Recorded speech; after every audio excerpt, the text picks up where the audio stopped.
নমস্কার বন্ধুরা, ঝর্ণা ঝুমা কিচেনে সবাইকে স্বাগত। আজ আমি আলু আর চালের গুঁড়ো দিয়ে একটা নাস্তা রেসিপি আপনাদের সাথে শেয়ার করব। খুব সিম্পলভাবে তৈরি করব রেসিপিটা, আর খুবই হেলদি কিন্তু রেসিপিটা। তো চলেন এই রেসিপিটা আমি কিভাবে তৈরি করেছি সেটাই এখন আপনাদের সাথে শেয়ার করব। গ্যাসে আমি কড়াই চাপিয়ে দিয়েছি আর কড়াই গরম হয়ে গেছে। দিয়ে দিচ্ছি জল।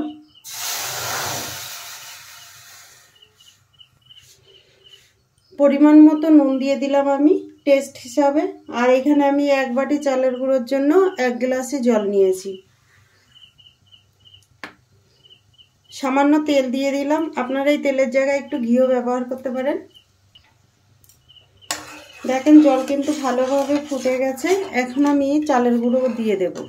এখানে দেখেন 1 বাটি শুকনো চালের গুঁড়ো নিয়েছি, যেটা বাজারে থেকে কিনে নিয়ে এসেছি সেইটা। আপনারা চাইলে বাড়িতে বানিয়ে নিতে পারেন। এখন নেড়ে দেবো, একটুখানি নেড়ে চেড়ে জলের সাথে ভালো করে মিশিয়ে দেব। আর চালের গুঁড়ো খুব তাড়াতাড়ি রান্না হয়ে যায়। দেখেন হয়ে গেছে। গ্যাসটা আমি এখন বন্ধ করে দেব। ভালো করে দেখেন মিশিয়ে নিয়ে নিয়েছি।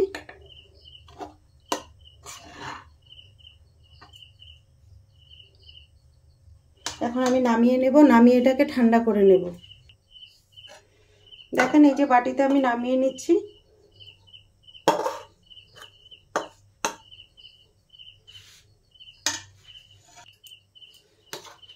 এটাকে কিন্তু এখন মেখে নিতে হবে।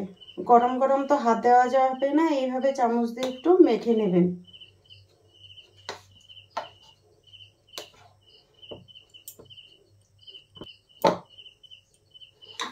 দেখেন আমি মেখে নিয়েছি।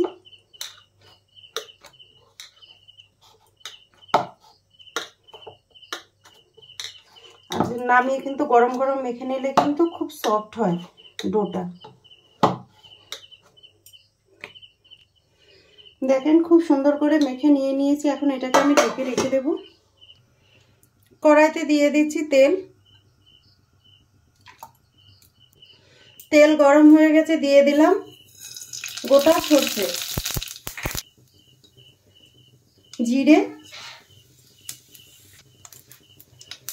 দিয়ে দিলাম কারি পাতা। কারি পাতাটা যদি আপনাদের কাছে না থাকে দেখেন সরষে, জিরে, কারি পাতা ভাজা হয়ে গেছে। আর কারি পাতাটা দিলে কিন্তু খুব সুন্দর একটা গন্ধ আসে। দিয়ে দিলাম কাঁচা লঙ্কা আর পেঁয়াজ। পেঁয়াজটা একদম ছোটো ছোটো করে কেটে দিলাম। হালকা ভেজে নেব পেঁয়াজ।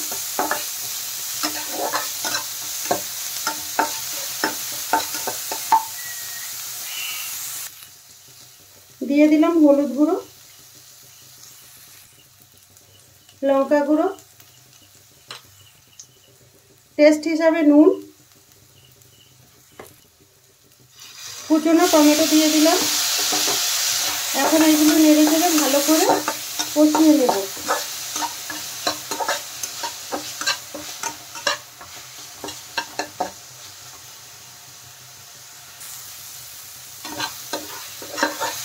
দেখেন মশলা কিন্তু ভালো করে কষানো হয়ে গেছে।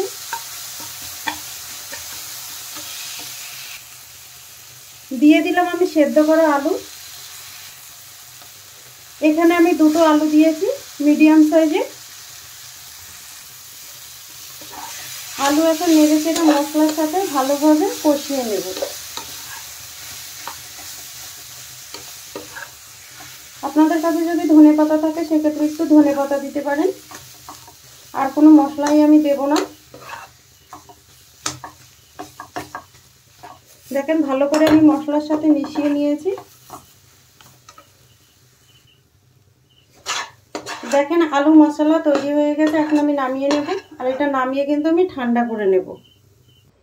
এখানে দেখেন কড়াইতে আমি জল ফুটতে দিয়ে দিয়েছি। আর এখন তার উপরে একটা দেখেন এইরকম ফুটওয়ালা থালা দিয়েছি। তো এখন এর উপরে একটু তেল ব্রাশ করে দেব, যাতে লেগে না যায়।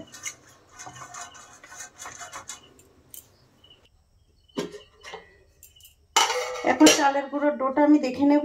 দেখেন কত সুন্দর সেট হয়ে গেছে। এখন ওইখান থেকে একটুখানি লেচি আমি দেখেন কেটে নিয়েছি। আমি যতটা সাইজ করে বানাবো ততটা সাইজ আমি কেটে নিয়েছি। এখানে দেখেন কিছুটা ডো নিয়েছি, এটাকে এখন আমি পাটির মতো বানিয়ে নেব এইভাবে।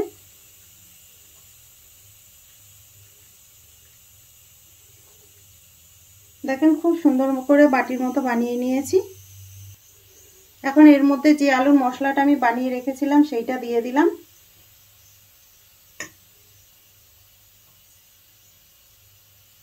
এখন মুখটা ভালো করে বন্ধ করে দেব। এইভাবে বন্ধ করে দিতে হবে।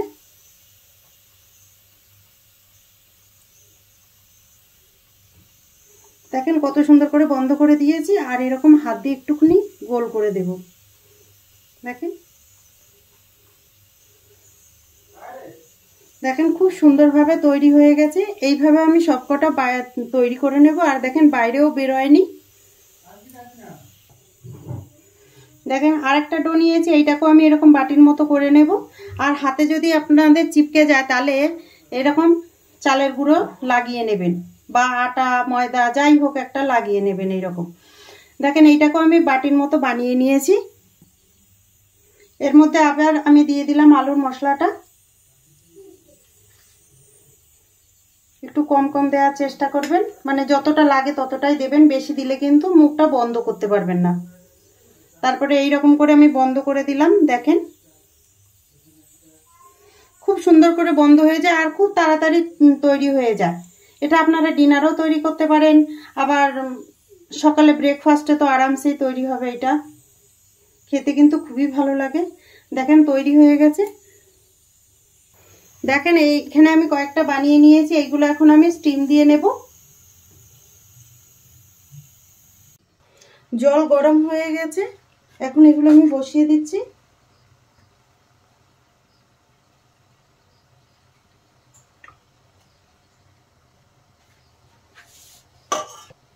উপর থেকে আমি ঢাকনা দিয়ে ঢেকে দিলাম। ঢাকনা উঠিয়ে আমি এখন দেখে নেব।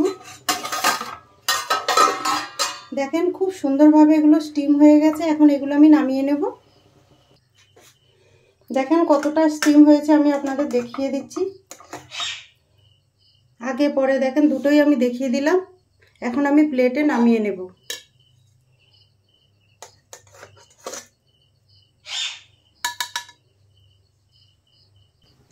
এখানে আমি দেখেন প্যান বসিয়েছি আর প্যান গরম হয়ে গেছে। আমি একটু তেল দিয়ে দিলাম। তেল গরম হয়ে গেছে, দিয়ে দিচ্ছি সরষে, জিরে আর দিয়ে দিলাম শুকনো লঙ্কা। দেখেন কারি পাতা দিয়ে দিলাম, সামান্য হলুদ গুঁড়ো দিয়ে দিলাম, দিয়ে মশলাটাকে একটু ভেজে নেব। দেখেন মশলা ভাজা হয়ে গেছে। এখন যেই টিফিনটা আমি বানিয়েছি সেইটা এখন একটু ফোড়ন দিয়ে নিলাম। আপনারা এমনি ডাইরেক্ট খেয়ে নিতে পারেন, অসুবিধা নেই। আমি একটু ফোড়ন দিয়ে নিলাম। এখন এটাকে কিন্তু উল্টে পাল্টে ভালো করে ভেজে নিতে হবে।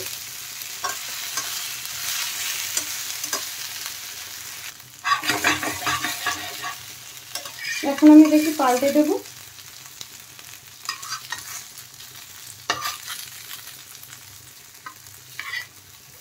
খুব তাড়াতাড়ি এই টিফিনটা তৈরি হয়ে যায়।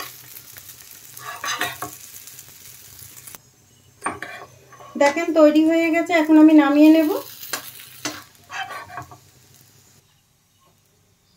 এখন আমি দেখেন প্লেটে নিয়ে নিলাম।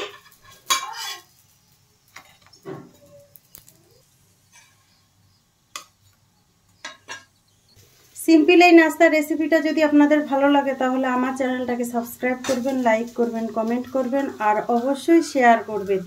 আর আমার ভিডিওটা দেখার জন্য আপনাদের ধন্যবাদ।